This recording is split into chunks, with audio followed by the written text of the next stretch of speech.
and family. Stephanie Wade here. I am here with Omar Eaton Martinez. I want to make sure I get that full name right because both last names are important, right? That's right. Eaton is on the father's side, Martinez, mother. And we're here in Puerto Rico, in Old San Juan at a very important historic site. There's the Institute of Cultural Preservation, but there's also the Museum of Las Americas, Museo de las Americas, that we're here to see an exhibition of his friend. But before we get into all of that, we wanted to sit here and chat a little bit about preserving Black and Brown history. So I have a couple of questions for Omar. We'll get a conversation going, and then I'll actually share some of the pieces from the exhibit with you as well. So Omar, can you tell us a little bit about yourself and many different things you're involved in? Sure. So I am the Senior Vice President for Historic Sites at the National Trust for Historic Preservation. I've been doing this work for 2.5 years. I'll move this a little closer. There's some construction going on here, so sorry about that. And I get to work with the 28 sites across the country. We have 3 different relationships with those sites. There's a portion that we own and operate, so all of those sites are National Trust employees, and the executive directors report to me. And then we have another portion that we call co-stewardship sites, which we own the property, and another nonprofit operates it with its own board and governance. And then we have a smaller portion called the affiliate sites, which we neither own nor operate, but we entered an agreement because we believe that we share the same affinity and mission to tell the full American story. And so those sites exist in 14 states across the country, and in DC, and they are sites of enslavement, they're presidential sites, they're modernist architecture sites, they're historic gardens, they're historic artist homes and studios, and many, many other things. Historic sites of worship, like the African meeting houses in Boston and Nantucket, the Touro Synagogue in Newport, Rhode Island. And so I have the great pleasure of working with all those sites. And then additionally, I'm also the chair for the Association of African American Museums, and I've been the chair now for a couple of years. I've been a board member for about 5 years, and we work to organize and build up and support the Black cultural institutions in the United States and beyond. And so we've been around since 1978. And so we're going to have our next conference in Charleston, South Carolina, in July 21st to 24th. So check us out. Thank you for sharing a little bit about your background. I think it's important for the audience, the viewers, to kind of learn a little bit about your history, your experience, so they can get a better understanding of kind of your perspective when you're responding to some of the questions I'll ask. Got it. So I have a list of questions. Okay. Of course, the conversation could just flow. Feel free to respond however you like. Okay. Or if you want to pass, we can pass on the question as well. So it's your preference. I know you're eager to get to that museum, so we won't spend a lot of time with this interview, but let's just have fun. Let's do it. All right, cool. So as Senior Vice President for Historic Sites at the National Trust, how do you ensure that Black and Brown histories are not only preserved, but also centered on site interpretation? So we do a lot of work around what I call inclusive interpretation.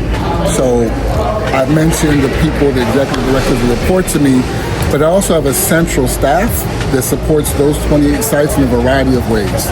We have a senior director of site administration that supports budget and finance. I have a senior director that supports preservation projects, and another one who does museum collections, but I also have one that supports interpretation and education. And so working with her, her name is Elon Cook-Lee, she does a lot to support what we call the INE, the interpretation and education leaders who work in the sites to do the interpretive plans, to make sure our tours are inclusive, to make sure our programs are inclusive, and our overall interpretive plan is mission aligned. So probably one of the better examples is the work that the National Trust has been supporting the last 7 years in earnest is interpreting slavery with descendant communities. So back in 2018, there was a summit that was organized by the National Trust through the African American Cultural Heritage Action Fund. And that Action Fund brought together a bunch of museum leaders, preservation leaders, descendants, and everything in between to come to James Madison's Montpelier to discuss how can we create a rubric to support the field in interpreting slavery in a justice-centered, equitable way. I was actually at the Smithsonian at the time, but I was one of the invited people to come. And as a result of that weekend, they created a rubric that's been used in the field. So now Elon, what she does is she uses that rubric and she helps support the sites that are shaped by slavery. 11 out of our 28 fall under that category to help them do that work. And they're all doing it at different levels. Everybody's not doing it at the same way because everybody has different capacities, different considerations to really think about. And so she has a consortium that she calls SHINE that support those sites. And then she has a larger international consortium that we do in partnership with an organization called the International National Trust Organization. And it includes sites shaped by slavery in the Caribbean, in Africa, like the ports of entrance from the captured Africans who were transported through the transatlantic slave trade, and also European sites of the slave traders. And so he is a lauded architect, but he also has a very harsh past. He was someone who was a member of the Nazi fascist party early in his adult life, but he also came out later as an openly gay man, and him and his partner were the ones who really created and curated what we now know as the Glass House, which we own, preserve, and interpret today. But I think the stint of it was more supporting this general interpretation. I think what we've tried to do is really lean in on expanding the stories, because we really use the tagline, tell the full American story, and we use that as a platform to do better. Yeah. I've seen that because, with the work that I do, we've applied to some of your all's grant programs with the National Trust and was selected for one.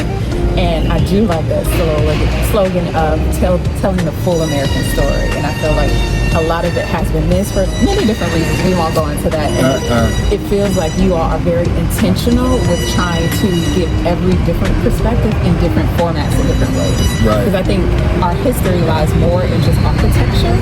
There are different mediums where our history can be found. And I feel like you all are doing that work to find it. Well, it's interesting. I always go back to the TED Talk of Chimamanda Ngozi Adichie, famous Nigerian-American writer, and she talks about the danger of a single story. And it's not that a single story is wrong, but it's usually wrong when told in isolation. And so we try to understand that sort of premise and expand upon it and use an interdisciplinary lens to really break that down and dismantle it. So this sort of combines my work at the National Trust and then my volunteer board membership at the Association of African American Museums. Because at the African American Museums, there's been a lot of discussion on whether or not plantation sites should be considered Black institutions if the institution is leaning in on telling the stories of the enslaved, just centering it, right? And so for me, I think the work being done at those institutions is really profound. When you incorporate the rubric, what you're doing is you're creating not only a governance, but a methodology to really lift up the voices of the descendants so that we're not telling people's stories for them, we're telling people's stories with them. So it's a different dynamic, and it comes out different. I think a great example of that are some of the exhibitions that come from it. So probably the first one of note is the Mirror Color Distinction, which is at the James Madison's Montpelier in Orange, Virginia, which that was a descendant-led curated exhibition. It's won many awards since then. It's been about 4 or 5 years since it's been out. We have a new exhibition at Shadows on the Teche, which is one of our stewardship sites in New Iberia, Louisiana, which also involved the participation of the descendants of New Iberia. And so it's in our visitor center. It's wonderfully done. It's a mixture of objects and photos that tell like a full, more expansive story of those people's humanity. And we call people by name. So part of the rubric also is a memorialization of the enslaved. And that exists in different ways. Sometimes it's just a graphic with people's names that you have discovered. Sometimes people do a landscape memorial. Like I know right now, James Mass's Montpelier, they're working on a landscape plan that is really going to change how people experience that site with a really fantastic landscape architect. So it's different ways that we're trying to engage this work. Yeah, landscape architecture. That's not a lot you hear when we talk about preserving history. That's cool. I'm interested to see that. It should be good. I mean, I think what we want to do is understand, that the African peoples were toiling on these grounds that contributed to the wealth of these slaveholders and ultimately the wealth of this country. And so we can't just talk about the structures without talking about the landscape where the wealth was created. I will say it reminds me when I visited the Belle Meade. They don't call it plantation anymore, but that's what it was in Nashville, Tennessee. I know it. There's something, there was a tree there that just really connected to me. I don't know why or what. Trees speak. Yes, it just kept calling to me, and I just stood there for a moment, just kind of taking it in. And it was over in the area of the slave. So I feel like there was some kind of connection. I don't know what it was, but I definitely felt it when I was there. Absolutely. I mean, you have the trees, you have the crops, you have the different plants and flowers, and all those things speak to us in a profound way. And I think it also helps Black communities reconnect to those landscapes in a safe way. If you go further into the history, you go into Reconstruction, the horrible history of racial terror lynchings, a lot of people have been disconnected because of the trauma that's caused by those racial terror lynchings in these landscapes.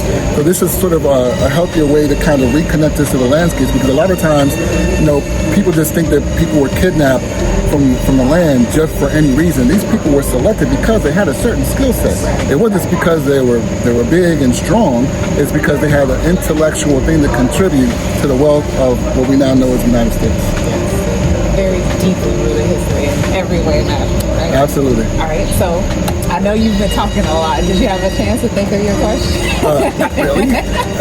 No, but because you've done a lot of things, right? A lot of interviews. And sometimes I'm sure you walk away and say, man, I wish we would have talked about this, or I should have said that, or... So many things. I mean, well, we could talk about diaspora, and we could talk about indigeneity. And what I mean by diaspora is really talking about Blackness in a way that's nuanced.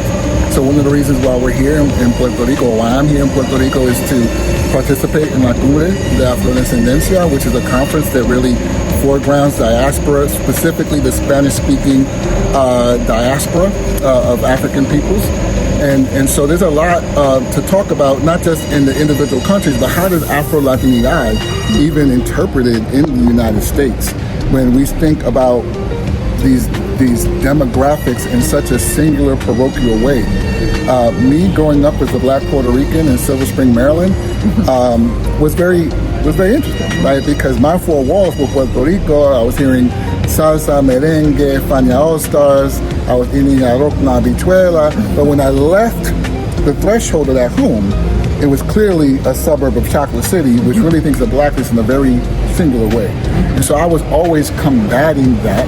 And of course, on the Latino side, with the way I'm racialized, people were kind of hesitant to include me in the Latino community because they didn't see me as Latino because of my African phenotype. And so I've always been in sort of this interstitial space trying to make meaning of my identity. And that shaped me as a human being and shaped me as a professional. And so now that I get to do this work for the Trust and for the other organizations I work for, I always have that in the back of my mind. And it really shapes things. And in this Cumbre, we talked about that a lot, especially as it pertains to talking about the histories of plantations in Puerto Rico. There's histories that there's one in Manatí that's actually taken on the rubric and started to incorporate it in its interpretation in Manatí, La Hacienda de Esperanza. And there's another one in Ponce that's doing it as well.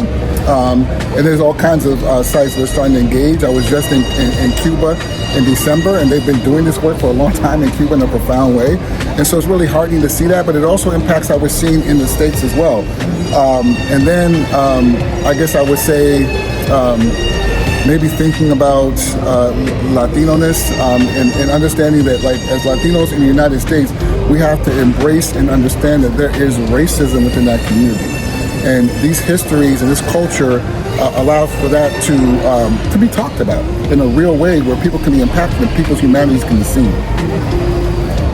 Very profound. I definitely would like to go visit one of those haciendas whenever you're back in town. Let's do a road trip. We'll do a road trip. We'll do a road trip. In Manatí. Manatí, yeah. Bueno. Yeah. All right. Well, this was great. Can you tell us a little bit about the exhibit? Because it was Omar who told me about the exhibit here. So I'm glad we were able to make it. I know your agenda has been packed. And, you scheduled some time to come here. Can you tell us a little bit about it? Sure.